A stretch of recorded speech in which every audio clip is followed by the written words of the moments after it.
Anak-anak terkasih, shalom. Ya. Tadi siang Kakak Ronald ada WA saya, bagaimana kalau punya kesempatan bisa berikan firman untuk anak-anak. Saya bilang, kalau pesawat tidak tunda dan tidak cancel, saya siap saja. Baik, karena itu puji Tuhan bahwa tadi pesawat lebih cepat datang setengah jam, sehingga yang jemput ternyata dia baru berangkat, saya sudah tunggu di bandara. Baik, anak-anak terkasih, sore atau malam hari ini pastor akan bicara tentang darah. Tentang apa? Darah. Tentang darah. Dan saya akan bicara tentang apa? Darah Yesus, darah yang sangat berkuasa. Darah yang apa? Sangat berkuasa. Baik, karena itu Mama Sandy, Kakak Sandy, silakan. Sudah ada?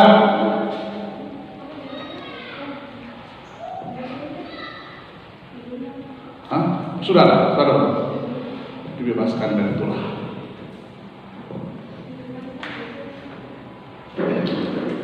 Ada?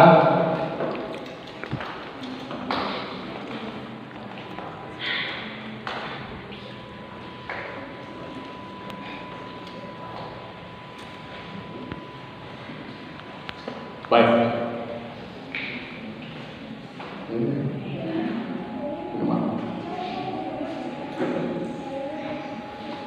Baik.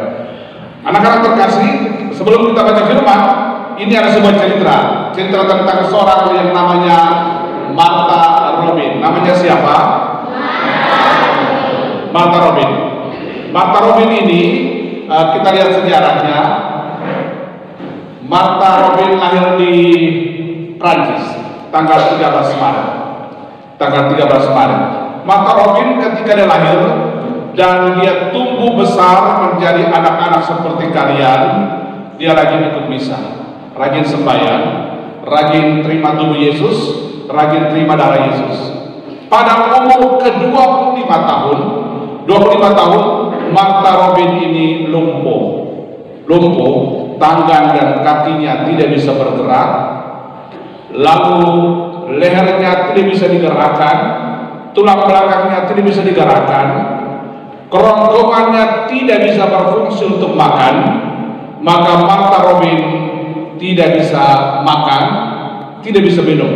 Anak-anak bisa bayangkan, sudah lumpuh, tidak bisa makan, tidak bisa minum karena kerongkongannya tidak bisa menelan makanan. Maka Martha Robin, yang tadi fotonya kita sudah lihat tadi, ini Martha Robin ini. Ketika itu dia tulis nota sepenggal, "Mama, tolong panggil pastor, saya mau makan tubuh Yesus." Makan apa? Tubuh Yesus. Nah, maka mamanya pergi panggil pastor, saya punya anak perempuan yang namanya Martha, dia sakit lumpuh, tidak bisa berjalan, tidak bisa makan, tidak bisa minum. Lalu anak saya minta kalau boleh pastor antar itu sakramen Maha Kudus. Antar apa? Sakramen Maha Kudus, tubuh Yesus. Lalu pastor datang bawa tubuh Yesus kepada Martha. Dokter bilang kerongkongannya tidak bisa berfungsi untuk menelan makanan, menelan minuman. Lalu ketika pastor menyerahkan tubuh Yesus kepada Martha, Martha bisa makan, Martha bisa telan. Dokter heran sekali. Lalu kemudian besoknya Martha tulis, "Mama, tolong panggil dokter lagi, panggil pastor lagi." Pastor datang bawa tubuh Yesus. Tiap-tiap hari Martha hanya makan tubuh Yesus, tidak makan makanan yang lain, tidak minum minuman yang lain, hanya makan tubuh Yesus. Dan dokter heran sekali, kenapa orang ini tubuh Yesus dia bisa telan, kenapa air dia tidak bisa telan, kenapa makanan yang lain tidak bisa telan, tapi tubuh Yesus dia bisa telan.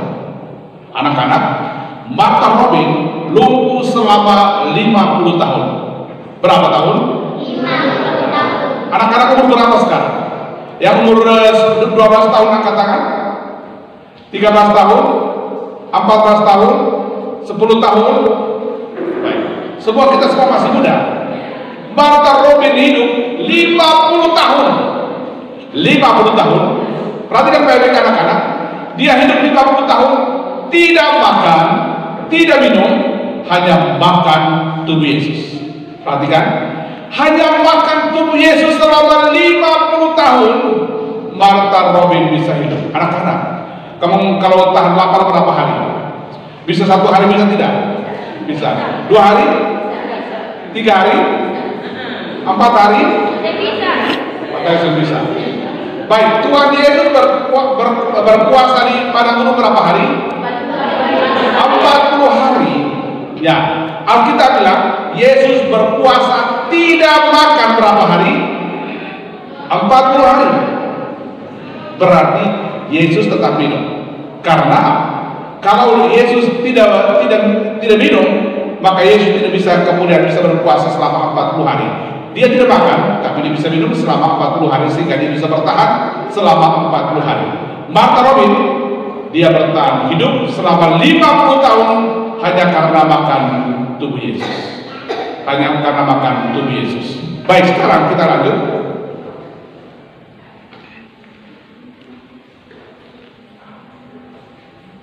Kita baca sama-sama firman Tuhan dari Keluaran 12 ayat 1 sampai 3. Mulai.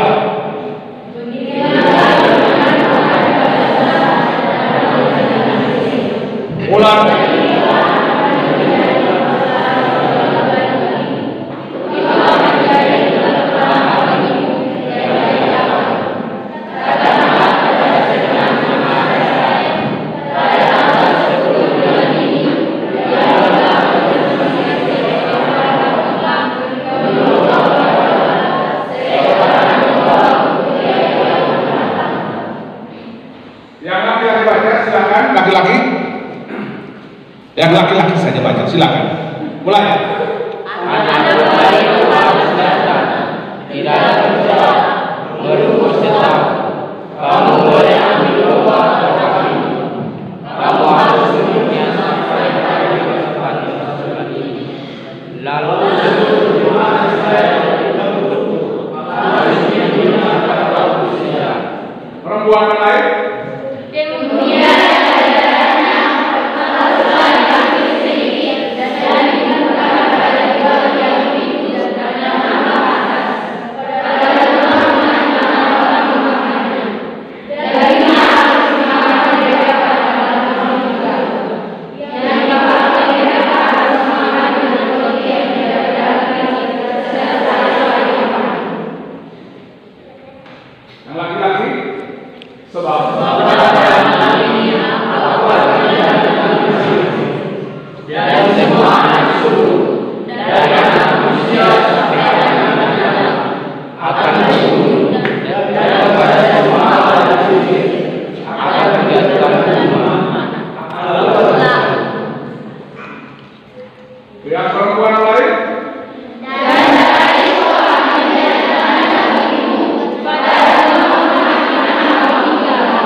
Sama-sama baca 1, 2, 3. Dan darah itu akan menjadi tanda bagimu pada rumah-rumah di mana kamu tinggal. Apabila melihat darah itu, maka aku akan lewat daripada kamu. Jadi tidak ada kemusnahan di tengah-tengah kamu. Apabila aku menghukum tanah Mesir. Demikianlah sabda Tuhan. Syukur kepada Allah. Baik, anak-anak sekalian, kita lihat poin-poin ini. Jadi bangsa Israel tinggal di Mesir selama 400 tahun. Selama berapa tahun? 400 tahun. Yang persisnya memang 430 tahun. Jadi kita rata-rata 400 tahun. Mereka tinggal di Mesir, orang Israel tinggal di Mesir sebagai budak. Sebagai budak. Sebagai budak berarti mereka tinggal kerja di orang punya rumah, kerja di orang punya perusahaan, kerja di orang punya toko supaya bisa makan, supaya bisa minum. Jadi mereka sebagai budak. Nah, lalu kemudian orang-orang Israel tiap hari berdoa, kepada Tuhan, Tuhan kapan kami bebaskah? Kapan kami terbebas dari perbudakan besar ini? Lalu kemudian Alkitab mengatakan tadi, Tuhan mulai merancang supaya orang Israel mesti dibebaskan dari perbudakan. Orang Israel jangan menderita lagi. Orang Israel jangan sengsara lagi di tanah Mesir. Maka Tuhan mulai merancang supaya orang Israel dibebaskan dari perbudakan. Namun demikian, Raja Firaun ini, raja yang menjadi raja Mesir, tidak mau orang Israel keluar dari Mesir. Mengapa Raja Firaun tidak mau? Karena kalau orang Israel keluar dari Mesir, siapa yang mau kerja kasar lagi di Mesir? Itu berarti Mesir, pabrik-pabrik, perusahaan-perusahaan, rumah tangga bisa hancur. Bisa hancur. Kenapa? Karena rumah tangga, perusahaan dan pabrik-pabrik, karena ada orang Israel, pabrik dan perusahaan bisa berjalan, rumah tangga bisa ada pembantu rumah tangga yang bisa melakukan pekerjaan rumah tangga di sana. Maka Firaun tidak mau supaya orang Israel keluar dari Mesir, karena kalau mereka keluar maka Mesir akan lumpuh total.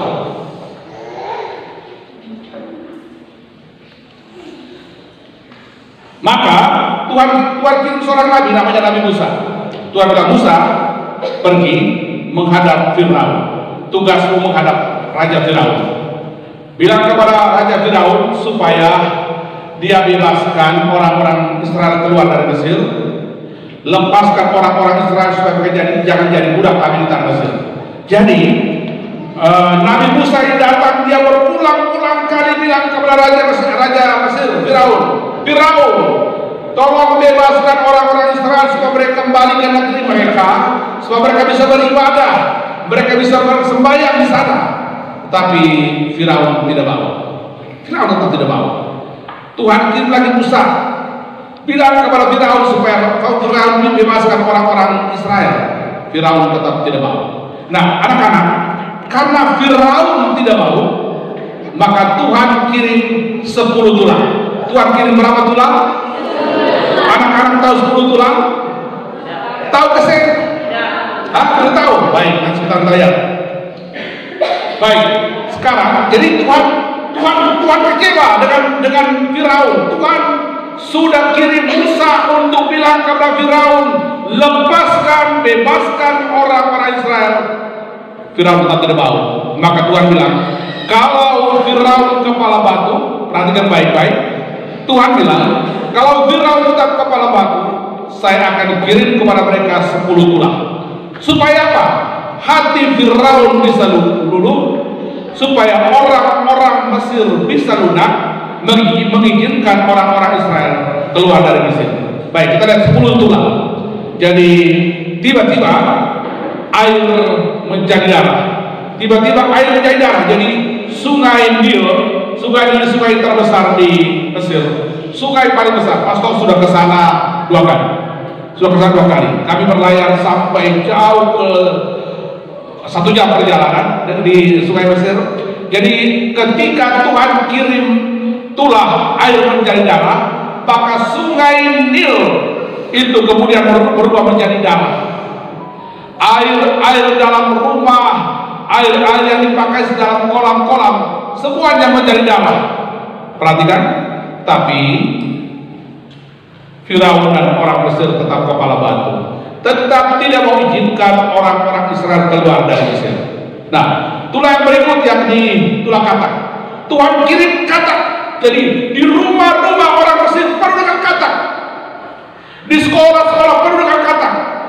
Anak-anak kecil sementara mandi tiba-tiba katak lompat-lompat.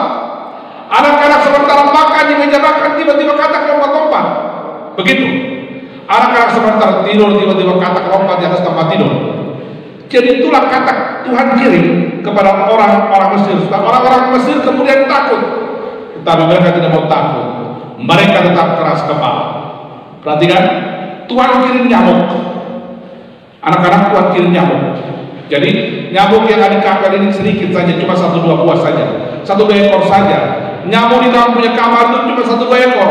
Tuhan kirim nyamuk itu dalam rumah penuh dengan nyamuk, sehingga orang tidak bisa tidur, orang tidak bisa makan, orang tidak bisa minum, orang tidak bisa hidup karena banyak nyamuk yang terjadi di tengah-tengah orang-orang Mesir. Tapi orang Mesir tetap kepala batu. tidak mau mengizinkan orang-orang Israel keluar dari tanah Mesir. Baik, Tuhan kirim lagi namanya lalat pikat. Tadi nyamuk, sekarang Tuhan kirim lalat pikat. Lalat yang besar-besar yang hitam-hitam itu. Sudah pernah lihat toh? Jadi anak-anak kalau buang air besar, lalu kemudian tiba-tiba belum kering, banyak lalat pikat datang. Itu lalat pikat. Nah, Tuhan kirim banyak lalat pikat ke tengah-tengah orang Mesir. Orang Mesir tetap kepala batu. Baik, Tuhan kirim lagi penyakit sampar pada ternak. Jadi tiba-tiba semua ternak, anjing, kambing, semua kucing, semua ayam, semua kena penyakit sampar. Banyak yang mati. Tapi orang Mesir tidak takut, tetap kepala batu. Lalu Tuhan kirim lagi yang namanya barah, yang namanya barah. Di seluruh kulit ini penuh dengan barah. Berikut Tuhan kirim lagi yang namanya hujan es. Tiba-tiba yang hujan yang turun sudah menjadi es. Jadi ada batu-batu es yang turun. Jadi yang turun di atap atau rumah bukan lagi air tapi batu-batu. Sampai kemudian atap atau rumah bocor. Tapi orang Israel tidak, orang Mesir tetap tidak takut. Tetap kepala batu. Perhatikan, orang Mesir tetap kepala batu walaupun tulah demi tulah, orang Mesir tetap kepala batu. Tuhan kirim lagi yang namanya belalang. Anak-anak tahu belalang toh? Tahu. Di rumah mereka, di tempat-tempat makan, di dapur, semua penuh belalang. Di sekolah penuh belalang. Sehingga anak-anak tidak bisa sekolah, anak-anak tidak bisa tidur. Kenapa? Belalang banyak sekali hingga mereka punya tubuh, hingga mereka punya badan, lalu kemudian hingga di makanan dan minuman, di pohon-pohon, semuanya penuh dengan belalang. Itulah berikut gelap gulita. Tiba-tiba gelap gulita. Jadi seperti tiba-tiba seperti tidak ada lampu, matahari tidak ada, gelap gulita sampai berhari-hari, sampai orang-orang Israel pun mulai takut, tapi tetap tidak mau izinkan orang-orang Israel keluar dari tanah Mesir. Berikut tulah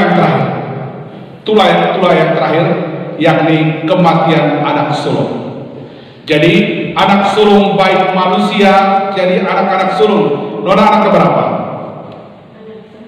B. Siapa yang anak sulung di sini? Banyak sekali anak sulung.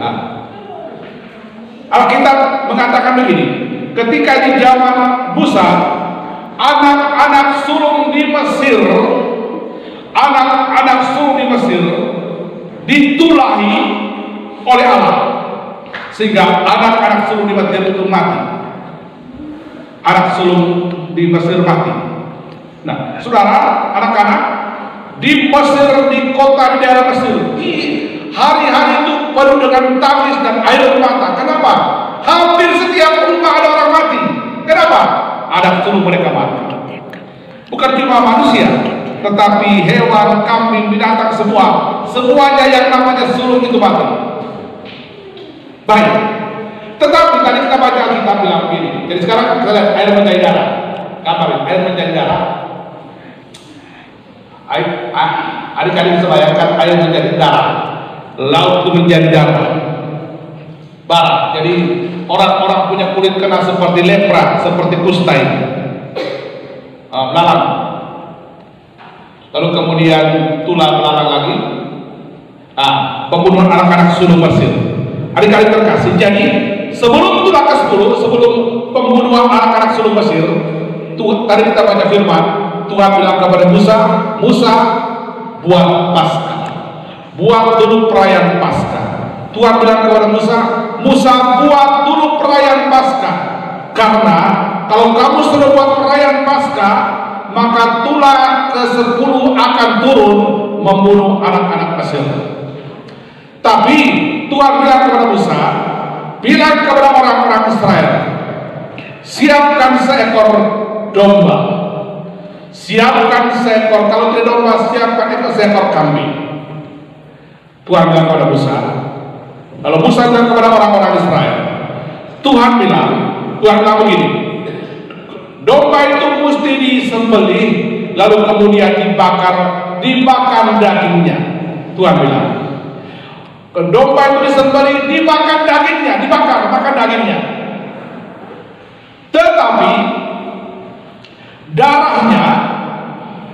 kalian oleh di setiap rumah orang-orang Israel. Jadi setiap rumah orang Israel pintunya mesti dioleskan dengan darah anak domba. Oleskan setiap rumah dengan darah anak domba. Tuhan bilang, supaya malam ini ketika saya berjalan lewat dan ketika saya melihat rumah itu ada darah anak domba, Tuhan bilang, saya akan berjalan lewat dan tulang kemusnahan tidak akan terjadi. Tidak ada kematian yang menimpa rumah itu kalau saya melihat darah anak domba.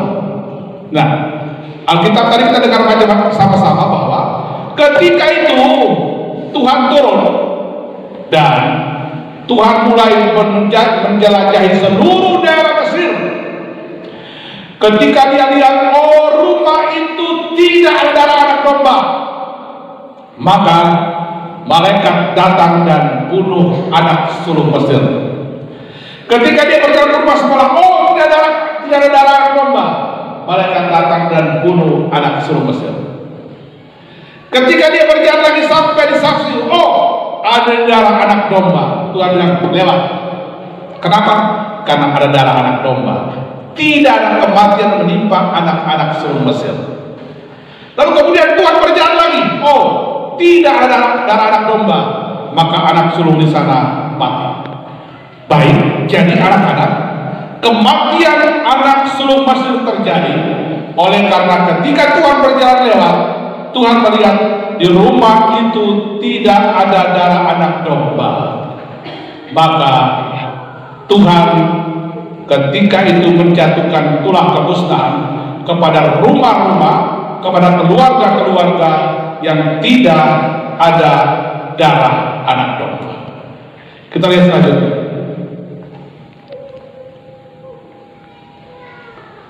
Baik, tadi Pastor sudah bilang tadi.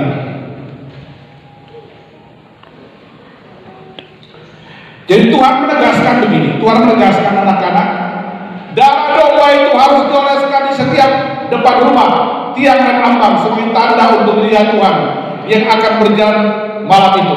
Kata Tuhan lagi, supaya apabila aku melihat darah, aku akan berjalan lewat dari rumah itu.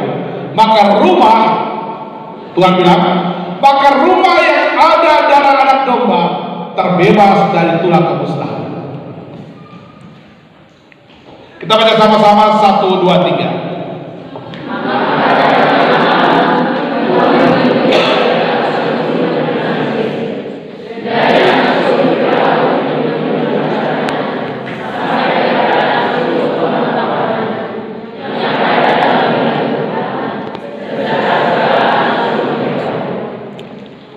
Baik, jadi malam hari itu Alkitab mengatakan Tuhan membunuh anak-anak sulung Mesir. Mulai dari anak sulung Firaun yang sementara bertakhta, karena dia anak sulung, dia mati. Bahkan sampai kepada anak-anak sulung dari tukang-tukang, dari petani-petani, dari nelayan-nelayan, semuanya mati. Semuanya mati. Baik, jadi semua anak sulung Mesir, baik manusia maupun hewan, semuanya mati terbunuh. Semua anak sulung Israel, tidak ada yang mati terbunuh. Perhatikan baik-baik anak-anak. Jadi yang tidak mati cuma anak-anak Israel. Anak-anak ingat baik-baik, yang tidak mati itu cuma anak-anak siapa? Yang tidak mati anak-anak siapa? Yang mati itu anak-anak dari mana? Nah, mengapa anak-anak Israel tidak ada yang mati? Ya, karena depan pintu rumah mereka ada darah anak domba. Sedangkan anak-anak Mesir, mengapa ada kematian anak-anak sulung terjadi? Oleh karena di rumah mereka, depan pintu rumah mereka tidak ada darah anak domba. Jadi semua anak sulung Israel tidak ada yang mati terbunuh karena Tuhan melihat darah di rumah mereka. Israel diluputkan dari tulang kemusnahan karena ada darah anak domba yang melindungi mereka. Lanjut. Baik, anak-anak. Ada yang tak pas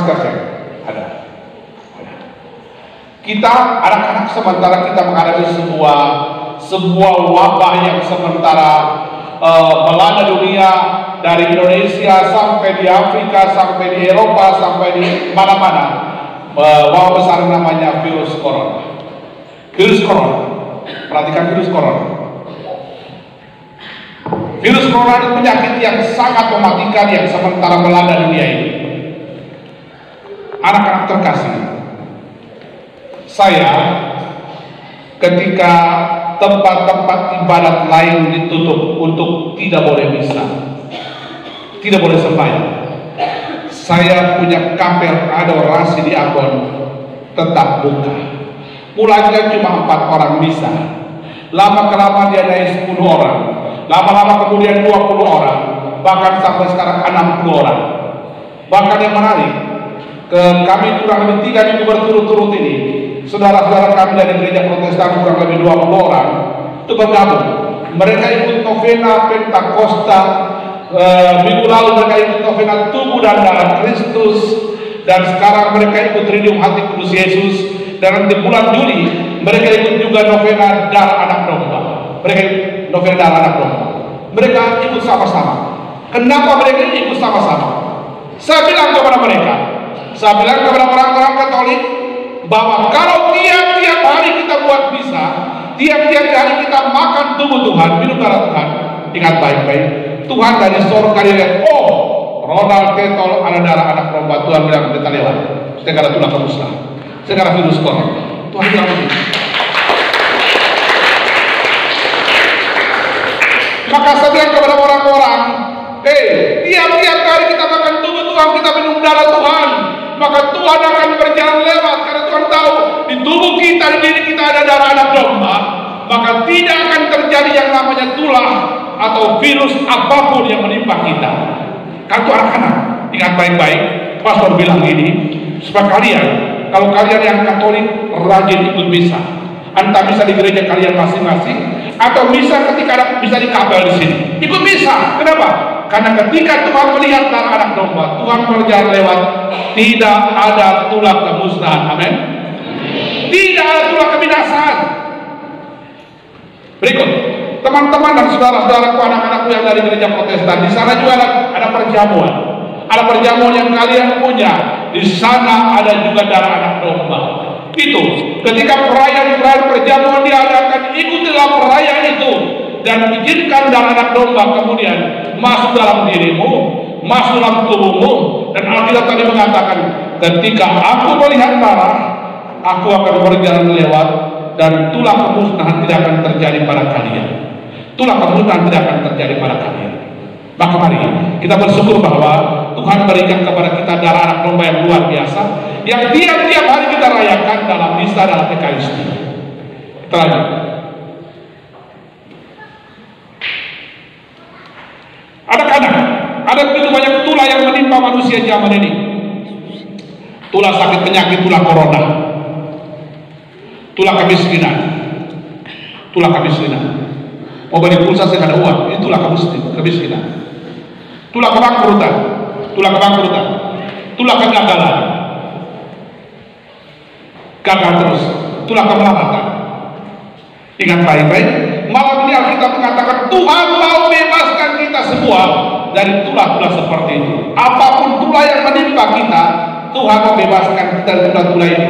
Anak-anak mungkin papa dan mama sakit-sakit. Anak-anak mungkin papa dan mama ketika itu tiap-tiap hari berkelahi terus. Barangkali anak-anak melihat, aduh, saya punya kakak ini, dia sudah berjuang untuk kemudian kerja, dia sudah berjuang untuk kemudian punya masa depan, tapi terus berjuang. Anak-anak, mungkin kita melihat di tengah-tengah keluarga, kakak-kakak kita kah, bapak dan mama kita kah, orang tua kita, ada begitu banyak persoalan, ada begitu banyak masalah, ada begitu banyak penderitaan dan sengsara yang menimpa. Hari ini Tuhan berikan kepada kita sekalian sebuah rahasia besar, supaya anak-anak dan keluargamu dibebaskan dari hal-hal buruk seperti itu. Supaya anak-anak semua, kita semua dibebaskan dari hal-hal yang tidak baik seperti itu. Tuhan bilang kepada kita, rahasianya adalah kalau di rumah anak-anak, di keluarga masing-masing, ada darah anak domba yang tiap-tiap hari mengalir. Entah karena kita bisa, entah karena kita ibadah perjamuan, entah karena tiap-tiap hari kita minta perlindungan darah anak domba, maka pastikan darah anak domba menyelimuti kita dan kita secepatnya akan terbebas dari hal-hal buruk seperti itu.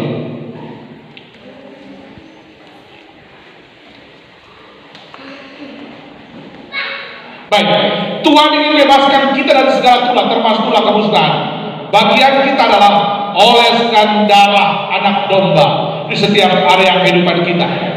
Tadi saya sudah bilang, artinya setiap waktu berdoa minta perlindungan darah anak domba. Dan yang kedua, rajin misa, rajin ekaristi, rajin ibadah perjamuan. Untuk apa? Menerima tubuh dan darah Tuhan.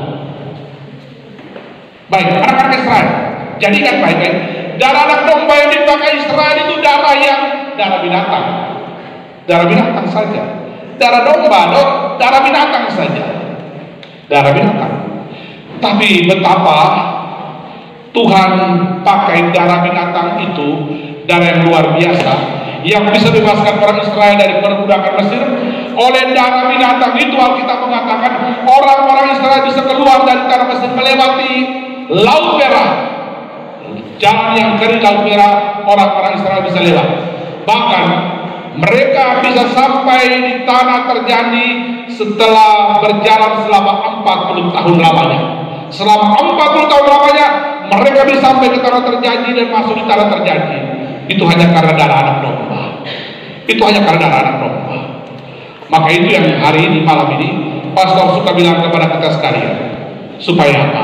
Anak-anak dan kita sekalian, mari kita pakai darah anak domba dalam kehidupan kita.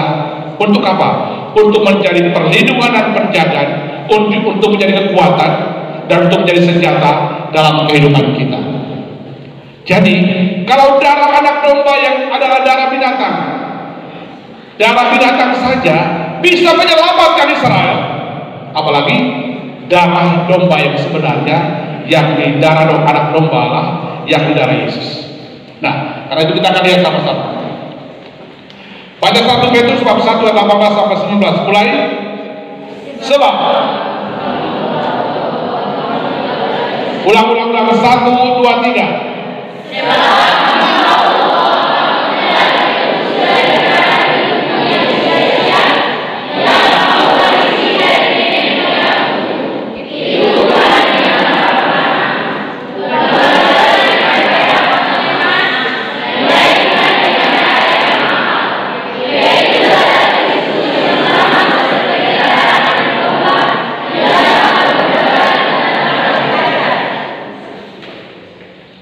Baik, anak-anak, tadi kita dengar sama-sama, darah anak domba, darah binatang telah menyelamatkan anak-anak Israel dari perbudakan dan bisa melewati Laut Merah dan sampai tanah terjanji. Itu hanya karena darah anak domba.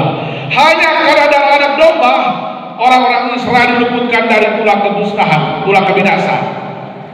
Maka Rasul Petrus mengatakan bahwa yang lebih berkuasa, yang lebih dahsyat adalah darah Yesus, darah anak domba sejati, yakni darah Kristus yang tidak bercelah, tidak bernoda. Alkitab mengatakan oleh darah Kristus kita semua telah ditebus dari dosa. Tertebus dari dosa, bahkan Alkitab mengatakan emas dan perak tidak mampu menebus kita. Hanya kekuatan yang bisa menebus kita cuma darah Kristus, darah anak domba. Baik.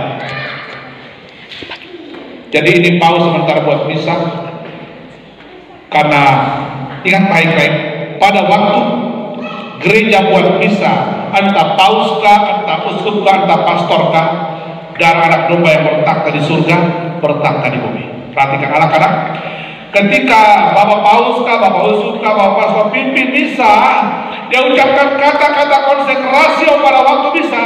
Ingat, darah anak domba yang bertakhta di surga, dia bertakhta di bumi, di altar di kapel ini, di altar di gereja kita masing-masing. Nah, karena itu rajin-rajin ikut misa. Baik.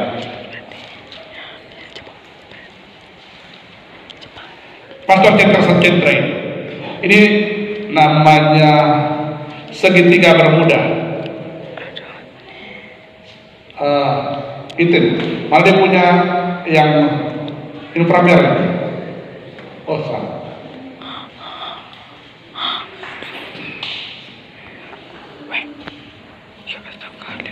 Bentar.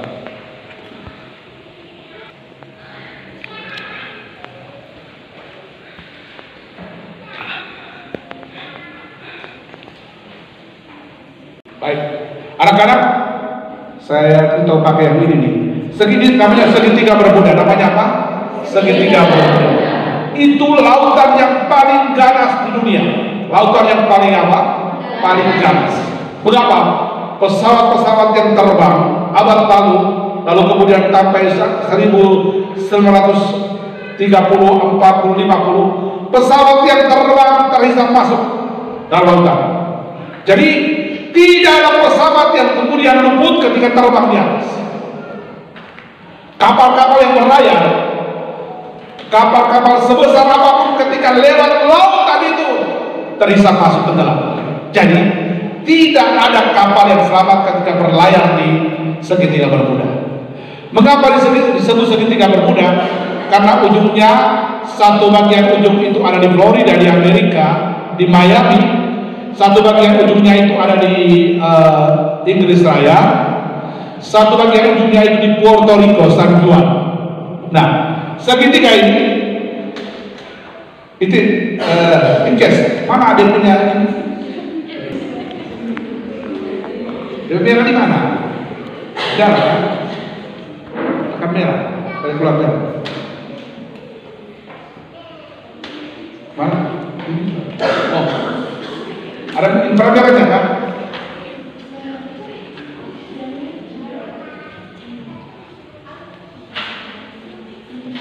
Ada kartu sebentar. Ya, ini ujung. Ini di Miami, di Florida. Satu di San Juan, satu di Inggris Raya. Jadi lautan Atlantik ini lautan yang namanya segitiga Bermuda, lautan yang paling ganas di dunia. Anak-anak, lautan yang paling ganas di dunia. Kalau pesawat terbang, semua terbang di atas terhisap masuk. Kapal-kapal yang berlayar, ketika dia berlayar sampai di segitiga Bermuda, dia celaka, dia tenggelam langsung. Sampai orang-orang pintar di dunia cari tahu kenapa pesawat terbang tidak bisa selamat terhisap masuk, kenapa kapal-kapal yang berlayar sampai di situ tenggelam. Semua cari tahu, dapat jawaban. Orang-orang mencari tahu, jangan sampai ada alien di dalam laut itu kan, atau barangkali ada hal-hal aneh, ada binatang-binatang raksasa yang ada di lautan itu kan. Cek per cek tidak ada. Lalu kemudian para ahli dari Jepang, dari mana-mana dipanggil untuk datang supaya mereka punya teknologi untuk meredakan badai, meredakan lautan. Tidak bisa. Nah, lalu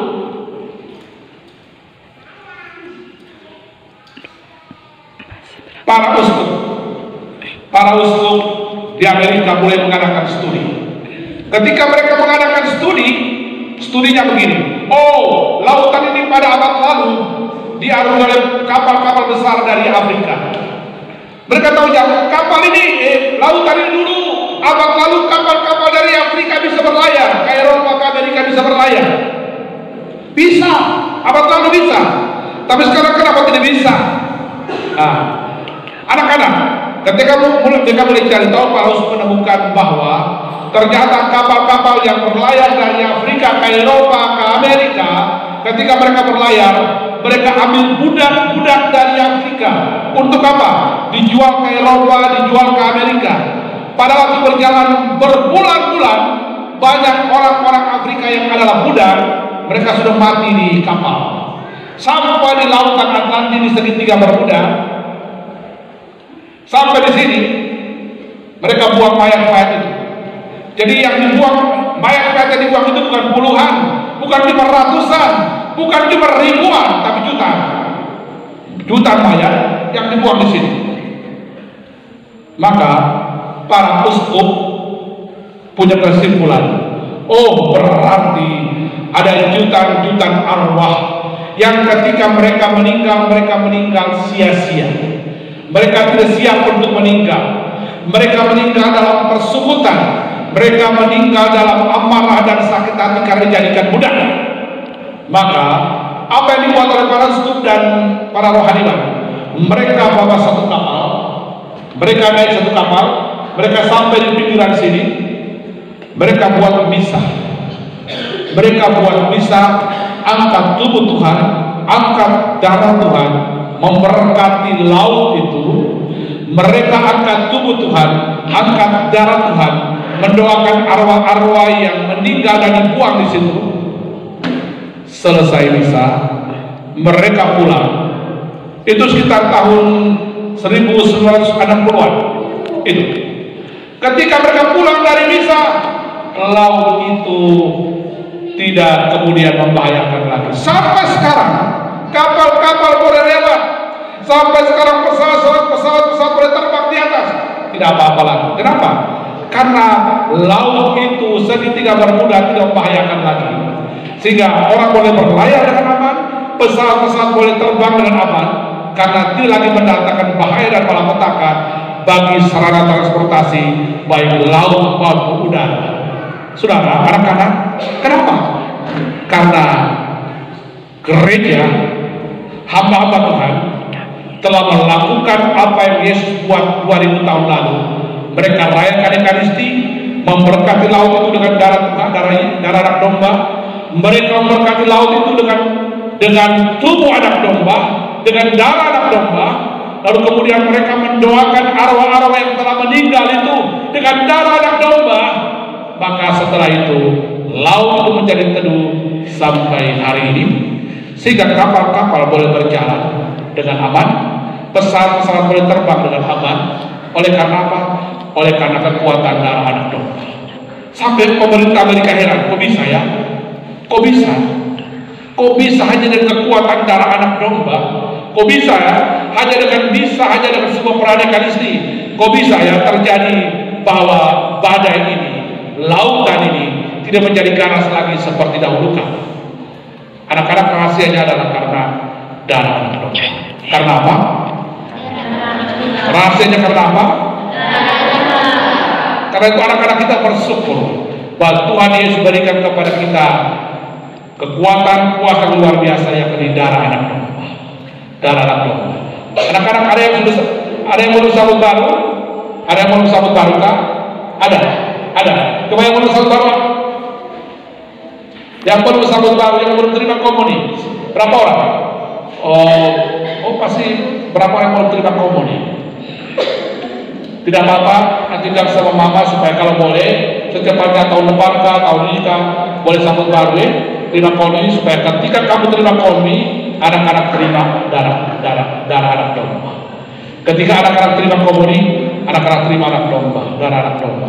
Dan siapa yang tiap-tiap hari ikut misa pagi? Ada yang katakan? Puji Tuhan, ada yang ikut misa pagi, luar biasa. Itu bagus. Anak-anak rajin ikut misa. Kalau tidak bisa ikut misa pagi, ikuti kapel ini setiap Selasa dan Jumat, dan setiap hari-hari novena ada misa. Kenapa? Karena setiap kali kita ikut misa, setiap kali kita ikut misa, entah di gereja, entah di kapel, kita menerima darah anak domba. Darah anak domba itulah darah yang akan menyelamatkan kita, melindungi kita dari itulah kemusnahan.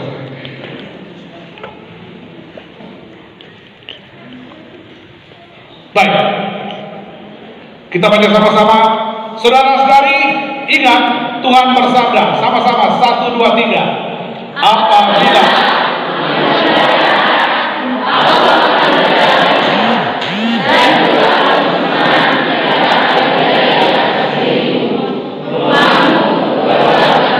bersama-sama baca 1, 2, 3. Apabila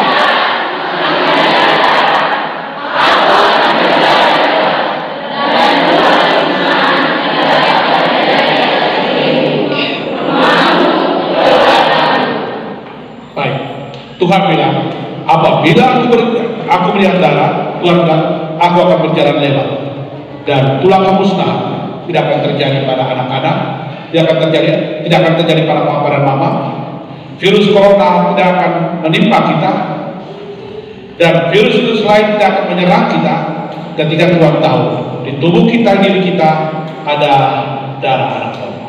Tundukkan kepala sekarang. Anak-anak kita berdoa. Mari kita berikan aplaus buat Romo Anton. Terima kasih Romo sudah berbagi dengan kita tentang firman Tuhan yang memang sangat luar biasa tentang darah anak domba. Saya hari-hari ini sampai detik ini hidup kita tuh adalah tanpa sadar kita penuh dengan mujizat kemuliaan Tuhan. Napas yang Tuhan berikan, napas yang kita sekarang sedang hidup ini dengan cuma-cuma ini Tuhan berikan. Siapa yang berikan napas? Tuhan. Pastor katakan darah anak domba tadi sangat luar biasa. Jujur ya, saya mau sampaikan, adik-adik sangat bersyukur ada dalam area komunitas yang benar-benar mengorbankan kebenaran firman Tuhan, komunitas yang benar-benar ada dalam berada dalam kasih kelahiran Tuhan.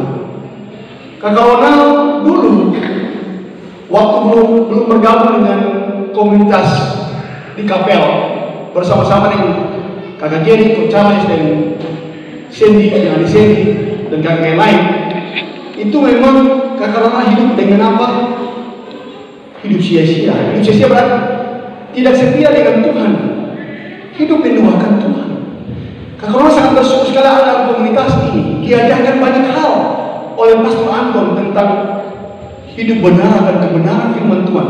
Berarti cuma setia dengan Tuhan, tidak ada belakang yang lain. Suatu ketika setelah kakak dibimbing, dituntun dan diajarkan untuk harus belajar tentang kebenaran firman Tuhan, tentang baca firman Tuhan. Kakak Ronald waktu dia mengambil keputusan untuk membaca firman Tuhan dari Kejadian sampai Wahyu, ada hal-hal kejadian-kejadian besar yang luar biasa yang dengan keajaiban yang Kakak Ronald alami dalam hidup. Ada roh kemuliaan pun yang terjadi merubah pola pikir saya, sikap, tindakan, perilaku, pengendalian diri. Dulu orang yang cukup ego, cukup angkuh, sensitif, cepat tersinggung, mau pukul. Tetapi diajarkan dalam komunitas ini tentang cinta, tentang kasih, dan membaca firman Tuhan, dan dituntun dengan benar yang sangat luar biasa oleh kakak pembimbing kakak saya, Coach Charles, Pak Gary, Romo Anton. Dan hal-hal terjadi yang sangat luar biasa. Banyak hal yang kakak mau bagikan, cuma karena waktu kakak mau bicara gini. Ada hal penting yang saya mau sampaikan tentang darah Kristus. Pada bulan Juli 2017, saat itu kakak Ronald jujur aja ya, kakak dengan kakak Ronald punya mertua kakak Ayu. Itu kita menikah 8 tahun 6 bulan tidak punya anak. 4 tahun setengah kita pergi ke Tuhan tapi cabut, dukun terus. Ke Tuhan. Jadi lebih banyak ke dukunnya.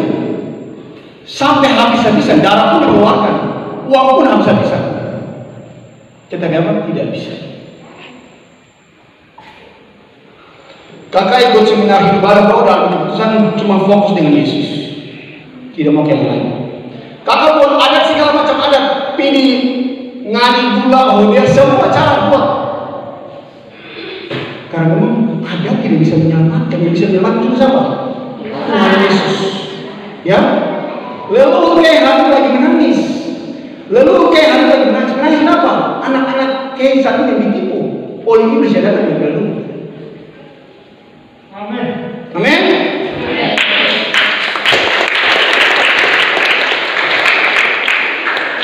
Kakak orang dulu lebih takut dulu daripada Tuhan. Tetapi hari ini dengan kebenaran firman Tuhan tadi bahwa kasihan, lalu mungkin hari ini mereka sangat membutuhkan doa dari kita. Mereka sangat membutuhkan doa dari kita. Ya, jadi jangan lupa kita mendoakan keselamatan untuk leluhur kita. Amin. Okay. Kembali lagi fokus hanya kepada Tuhan. Singkat cerita, setelah nggak pernah bulan Juli itu, setelah membaca firman Tuhan selama 1 tahun, hal-hal kejadian luar biasa, ada banyak hal yang nanti akan bagikan nanti dalam pertemuan berikutnya. Tetapi saat ini adalah waktu setelah bulan Juli selesai baca firman Tuhan, kakak selalu dapat dia naik. Semakin kita setia, semakin kita kasih Tuhan, kasih penghargaan, Tuhan kasih bonus. Yang saya cari selama 4 tahun pulang, jadi 4 tahun setengah kita cari video hati. 4 tahun saya yang baik Tuhan cuma fokus dengan Tuhan, dan kita pelayanan kemana-mana.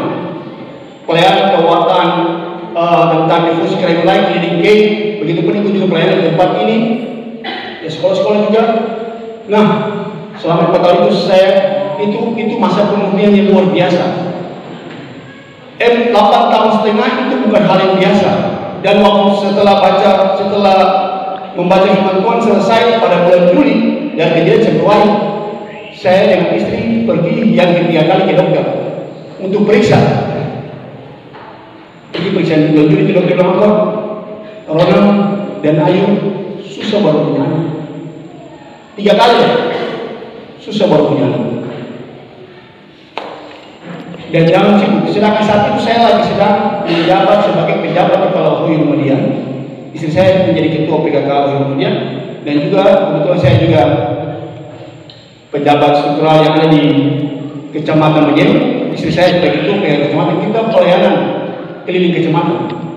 Dan sangat capek. Waktu itu jangan capek kalau bicara susah. Saya waktu itu dengan istri saya tercinta Ayu yang di belakang itu. Iya, cinta. Iya. Kami belajar, saya belajar sebagai laki-laki, saya belajar setia. Karena Tuhan ingin kita setia. Adik-adik setia, laki-laki yang setia, cewek-cewek harus setia. Setia dengan siapa saja. Setia dengan orang tua, apalagi setia dengan pasangan, wajib setia. Ya? Oke. Karena saat itu waktu disampaikan oleh dokter bahwa saya dan Ayu kemudian susah punya anak, saya beritahu ke pastor. Telepon Ayu, telepon pastor, saya juga bicara dengan pastor, menangis-nangis. Pastor, secara manusiawi, kami benar-benar mengikuti sudah kami mau setia, dan kami mau pegang kebenaran firman Tuhan ini, dan sampai hari ini kami belajar untuk setia. Pastor Anton bilang buat saya begini, Ronald, itu kata manusia, tapi bagi Tuhan tidak ada yang mustahil. Amin. Memang benar, bagi Tuhan tidak ada mustahil. Pastor bilang, Ronald, bulan Agustus saya datang untuk kita novena 9 jam. Tepat bulan Agustus itu saya punya ulang tahun 18 Agustus, istri saya Ayu 17 Agustus, sama kami layar sama 83. Dia 17 Agustus, saya 18 Agustus, dan pastor tepat tanggal 15 Agustus. Pastor bilang saya dan Ayu, ambil puasa, yakin percaya. Kita novena selama 9 jam ini, kita daraskan koronta, kita doa Bapa Kami dan Salam Maria, dan terima tubuh dan darah Kristus. Yakin percaya tidak ada yang mustahil. Dan puji Tuhan, waktu bulan Agustus kita setelah novena, bulan September istri saya hamil.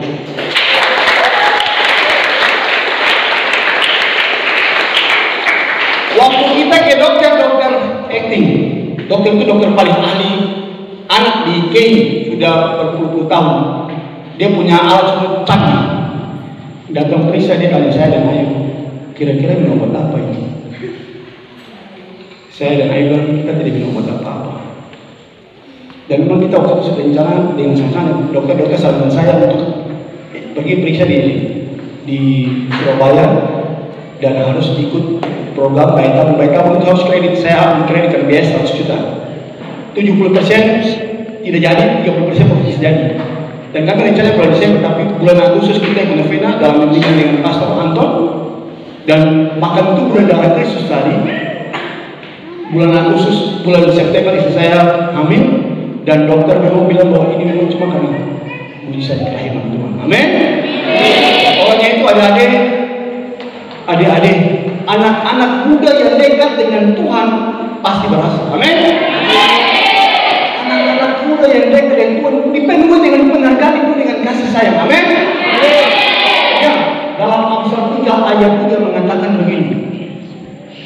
Hendaklah kasih dan setia tidak meninggalkan engkau. Kalau engkau itu pada lehermu, tuliskan itu pada loh hatimu, maka engkau akan mendapatkan kasih dan penghargaan dalam pandangan Allah maupun manusia. Bayangkan adik-adik ingin untuk dihargai, ingin dicintai, kasih, ingin berhasil, ingin sukses, ingin berhasil, ingin berhasil, ingin sukses, ingin dicintai, dikasih, maka tadi dekat dengan Tuhan. Amin. Dekat dengan Tuhan. Setiap hari ketika ada misa pagi, kakak Ronald selalu misa pagi di gereja Langkung. Dulu waktu kita masih SD, kita setiap pagi harus ikut misa di gereja Ujang. Tapi hari ini di gereja Langkung sana yang jaga anak-anak muda sedikit sekali. Tolong adik-adik ikut misa. Pastor bilang tadi, tubuh Kristus. Kita harus rohaninya naik tingkat. Dulu kakak sebelum itu sembahyang misa pagi biasa. Tunggu nanti hari Minggu baru teman-teman dari Yesus. Tunggu hari Selasa dan Jumat. Hari ini enggak bisa. Setiap hari harus bisa. Tanya aja. Setiap hari harus ikut misa. Kenapa? Ibarat kita ini makan. Ketemu kalau saya makan satu hari, kalau saya makan pagi, siang pasti lapar kan? Lapar gak saya? Pasti lapar. Begitupun rohani kita perlu makan. Oke? Apalagi makan tubuh dan darah Kristus luar biasa. Ya? Oke. Itu saja deh. Ada banyak hal yang akan kakak bagikan. Hari ini memang kakak mau bawa tentang meraih keberhasilan bersama Yesus. Jadi tunggu minggu depan. Saya minta kepada adik saya ini mungkin jadikan saya dalam minggu depan. Oke? Baik. Bisa ambil komitmen hari ini. Saya harus dekat dengan Yesus. Saya belajar bangun pagi untuk mengikuti misa. Bisa? Oke. Setiap hari minggu saya tinggalkan kegiatan lain semua. Harus mencari Tuhan.